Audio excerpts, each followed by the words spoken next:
What a gorgeous Texas day today. This is more like spring. It's like 60 degrees outside and sunny and beautiful and clear skies. You can see that we've still got our pad that we need to get taken care of. It's just been too wet. Oh, hi, kitty cat. What you doing? What you doing, kitty kitty? The cats are always on me. They just love when I walk to the barn because they think they're gonna get fed, but oh no, one time a day. Okay, so we didn't get anywhere on this today. Why? Because we've been working inside and we will continue to work inside, showing you the shower. Yes, the shower has got a lot of stuff going on there. We've got so much going on. I just had to take care of some chores out here because those things need to be done every day. It's so easy. I want to be encouraging for you today. It's so easy to get overwhelmed because you got your daily chores and then you got your project chores, and they all seem to kind of meld together, and one needs some attention, like the daily chores, like, you know, watering or planting or whatever it needs to be. And then taking care of the chickens, taking care of these crazy little critters down here. Hi, kitty kitty. What you doing? Oh, you scared of the camera? Okay. She's scared of the camera, apparently. Come on. And you're not getting fed. You aren't getting fed. Ha ha. Anyway, it's so easy to get discouraged. Take it one day at a time. You got to take it one day at a time because I have gotten overwhelmed. I've gotten overwhelmed. You know, I've got trees still laying down everywhere. You can see behind me. There we go. There we go. We've got 2 big trees over here. I've got 3 over here just laying down. I've limbed them. I haven't limbed all of them. I've limbed like 3/4 of them, but I haven't bucked them yet. So they're just laying there, and they're not dangerous for the kids to play on. So I made sure of that. But anyhow, don't get overwhelmed. Take care of what you got to take care of. And if the project takes a little bit longer than it normally would, don't worry about it. All right. Luckily, I've got a very supportive wife who does miss her shower in the master bathroom, but first world problem, we have another shower, so it's not a big deal, right? Oh, look, the other one's following me because she thinks I'm going to feed her. And watch this, I'm gonna walk over here. This is gonna be hilarious. I'm gonna walk over here and, oh, she's going, oh, right to her food bowl. She jumped right up on her food bowl. Hey, hey, hey, I fed you earlier. I fed you earlier. No, you need to, oh, you too. Yeah, you too. I fed you earlier. You gotta catch some mice. And of course, when they hear my voice too, they want food. What is it with these animals? I'm telling you, everybody's groveling. They want food. Y'all been fed. Okay? Yeah, I talk to the animals. I have to. They love it. Anyway, oh, let's swing it. Camera this way. That sun is so bright. It's so gorgeous. All right. So, you're going to come along with us throughout the day of working on the shower, and unfortunately, I did everything out here already. I'm just walking around talking to you. I'm telling you to not get discouraged. I already watered everything. I started taking stuff away from the greenhouse. I took down the little solar panel I had there for a little fan. I took out some, well, 1 rain barrel. I didn't get very far at all because that shower is all consuming. There are so many little parts and pieces. Hey, you want to be on camera too? You always run away. You're running like a crazy dude. Sit, sit. Good boy. All right. All right, you want to say hi to the camera? You want to say hi to the camera? Or you just want to run away when I use a power tool? That's what he does. He's a border collie. Oh, he wants a belly scratch. Look at that. Belly scratch time. Anyway, let's head inside and continue to work on the shower and bring you along for the ride.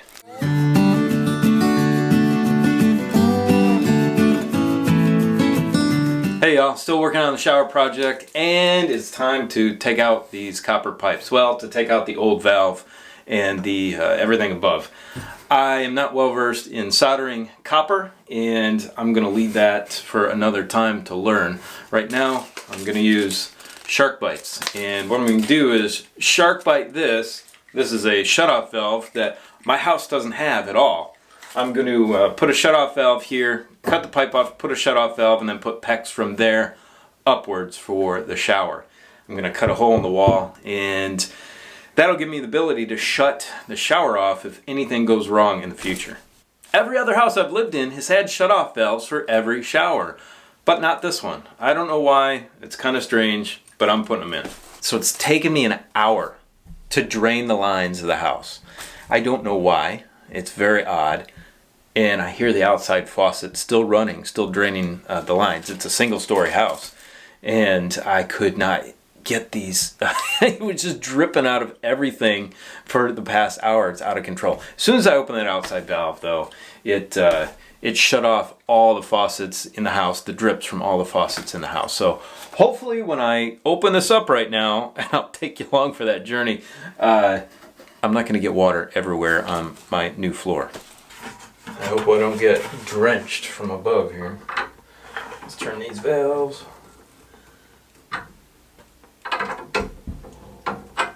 I think I'm in the clear. Hey, if you're interested, we did a video on how to replace these stems on these old valve bodies. Click the link at the top of the screen if you want to see that. Okay, moment of truth. I've made a mark 19 inches up the wall, which is where our shelf is on the other side of the wall. So if we want to put in these shutoff valves, we need to go below that shelf, obviously. So they're going to be right around this area, just kind of right underneath the shelf, probably about 15 inches up above the floor here. I've got one of these little copper pipe cutters here, and I'm gonna make a cut about, it's about 15 inches up. Now remember, on these shark bites, on these 1/2 inch ones, you're gonna push in your copper or PEX almost a full inch. It's 15/16. So I gotta measure that out correctly where I need to cut my pipe and just do it. All right, moment of truth here. Let's get it on our mark.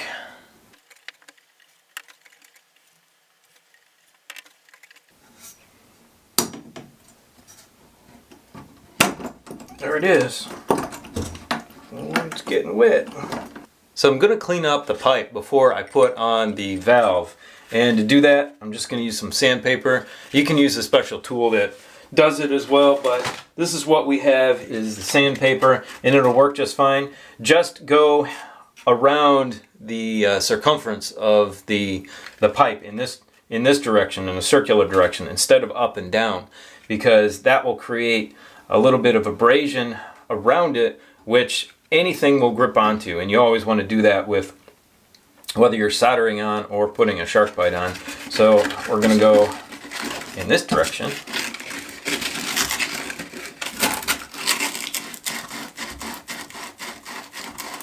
Clean your pipe up really good so everything seats cleanly. So another reason I chose these shark bites, besides being really easy to assemble, put together with multiple different pipe mediums, you can take them off. You see this little tool? If you make a mistake, you can just pop them back off again and fix your work and then put them back on. It's really, really nice. So as you can see, the wall is really skinny. It's a 2x4 wall. So we're putting in 2 of these valves, and for me in the future to be able to turn it off from the little hole that I'm going to cut in the wall here, I need room for my fingers to actually reach each valve. So I'm going to offset them like this. Now usually in the architectural designs that I do and that I did at my last firm in Houston, we would always make our wet walls in our bathrooms or kitchens or wherever they were 2x6 walls, and we did that at the request of builders and plumbers. We worked together to come up with better designs. It was just way easier for them to work within a 2x6 wall on a wet wall than it was anything else, so we were like, no problem, and made that accommodation. Man, I wish I had a 2x6 wall here. This is going to be tight.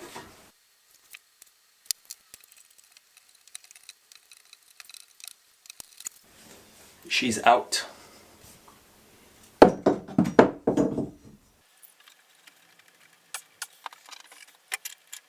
Now comes the scary moment of truth. I'm going to go turn the water back on to the house. All right, we're going to open it back up. All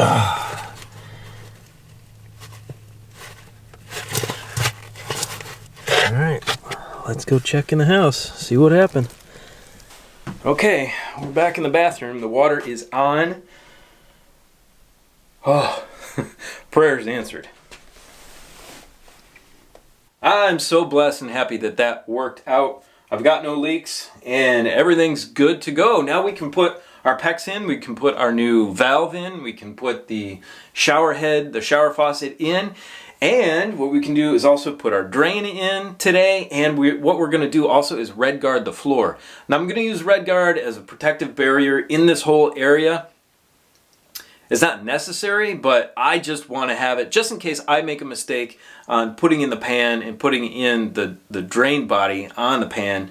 I don't want things to get soaked like they were in the last video, and you guys saw that. We're so excited to continue to move forward with our shower project and put in the rest of the plumbing. This is the valve body. This is an American Standard RU101. If you're interested, it goes with the trim kit that we bought. Each trim kit is going to be different, so you're going to have to look to see which valve body goes with it. This one is really cool because it's got a flat mount back on it, so it'll screw directly from these 2 points right into our cross brace. But the crucial thing is that you keep that cross brace at a certain depth in the wall so that your valve body falls within the depth of the mud guard in where it sticks out beyond the wall. We'll show you how to do that. So this valve body will sit between 7/8 to 2 inches from the center of these inlets outward. And that will make your finish wall fall in the range of the depth of this mud guard. So for us, we've mounted our cross brace back into the wall 1.5 inches. When we mount this, you can see that these stick out. The center of this inlet is out farther. So that will give us 1.5 inches out to our finished wall, which is within that range of 7/8 to 2 inches that the instructions give you. So let's get this mounted. We're going to take off the mud guard and mount this right in the center where our shower is going to be. Stay within the plumbing regulations on height and distance away from your back wall, but you DIYers, put it where you need it. Now you may need to put your fittings on first to get the proper spacing in here. You can see that this one is a little bit off center in between our two 2x4s, and the reason for that is the distance from the back wall that we want it centered in our shower, which is 36 inches wide. The old shower was slimmer, so that's why these 2 studs are in the position that they are.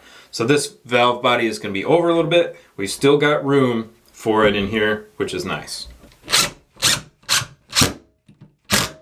Make sure you're using screws that are appropriate for brass and that everything is nice and level. Now when you're mounting your fittings onto your valve body here, make sure to use pipe dope, thread sealant. Do not use Teflon tape. That stuff is absolutely terrible.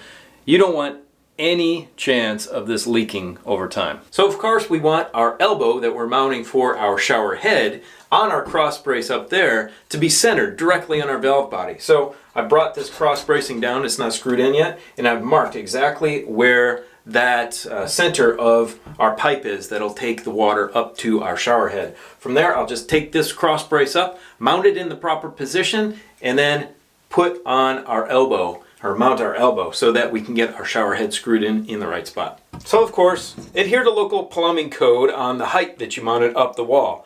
For us, we want it a little bit higher, so we're going to put it higher.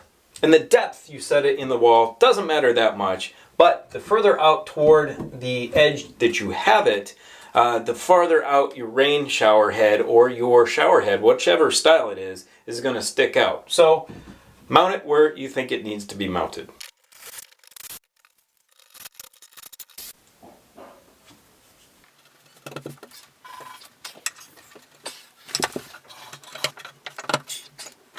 I cut this one a little bit long just to be safe, and the nice thing about PEX is it's flexible, so I can just push it into the wall right here if it is too long. Which it is, no big deal, just a little bit. She'll sit in there nicely.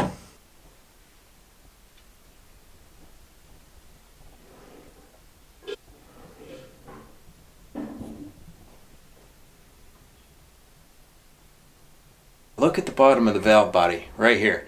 We have got this for a tub. Well, we don't have a tub. We've got a shower. We ordered a shower only kit, and this is the valve body that they told us would go with the shower only kit. Obviously, that's not correct. So I need to go to the store tomorrow to get a cap for this to cap it off. Also on the top, oh, check this out. So we've got our shower thing mounted up there, but I forgot to buy a straight shark bite connector for the top. So those are on the list for tomorrow. You can see we've got the other two on here already. So I can connect the cold water and the hot water down to our new shutoff valves, and then I'll get the red guard on the floor, all the floor, and seal everything up on the floor. Now, like I said with red guard, it's called, like, I think plumbers call it the contractor special. It's kind of funny, but it's not meant to be a super great product, but it is if you use it correctly. And there's a lot of instruction out there. I think I mentioned Tile Coach earlier on how to do it properly. And the key to do it is to do it in the proper thickness of layers and let each layer dry. So you can actually use it for sealing a shower pan, but you have to do it perfectly. You have to do it in the proper layers and not get it too thick, because if it gets too thick, it cracks. So you can see the red guard is red when it dries, but it's this pink color before it dries when it's wet. So that's how you can tell if everything is dried properly. Okay, so we got the proper amount of the red guard measured out here, and we are going to apply it with the trowel. You can choose to apply it with a roller or a brush. It doesn't matter. You can do all three, but we're going to do it with the trowel. I'm just going to put everything, turn it out of the cup in this area, and we're going to trowel it around everywhere. Now, I told you this step is unnecessary if you are using a fiberglass shower pan. But since I had a bad experience with this last shower, although I didn't install it, but since I had a bad experience and it ruined the floor and I need to do this job, then I'm going to take every precaution necessary and do all the little things that maybe don't need to be done, but are nice redundancies to, you know, what you got in place. So, hey, a little extra time to put a little red guard on the ground or on the floor here to protect it. I'll do it any day of the week. So basically, we're going to trowel this all over the surface that we want waterproofed. And I'm not the best at this. Isaac from Tile Coach says to hold your trowel at like an 11-degree angle, or 11.25-degree angle. So he was originally starting at 45, then it came down to a 22, and he said that was just too tall, and then he went down even further to like half a 22, which is, or half a 22 and a half. So that's what we're going to do. It's almost a flat trowel. We're going to get it all in the space here. Once we've got it troweled into place, you can see I got some on here. Once we've got it troweled into place, then we can smooth it out with the flat side of the trowel. Remember, the big thing with red guard is if you get it too thick, then it's not going to work. It's not going to cure properly. Well, that's the first coat. You can do two if you really want to get it about 22 mils thick. I think Isaac did it when he did it with this method at Tile Coach, Isaac at Tile Coach. So this is about, I guess then, 0.11 mils thick. And that's probably good for this application since we're not building a shower. We have a fiberglass shower pan. So I think one coat is probably going to be enough. I might get a little edgy and go back and touch up some areas that look like maybe they're a little bit thin. But I think that's probably good. Thanks for coming along with us on a regular day on the homestead. Like I said before, you got to relax and understand that it'll all get done, and just do your best and do what you can every single day to knock out whatever project you have, whatever chores you have, just keep moving forward. And go check out this video right here, which shows you how to replace rotten T111 siding. Have a great day, everyone. We love you. See you on the next video.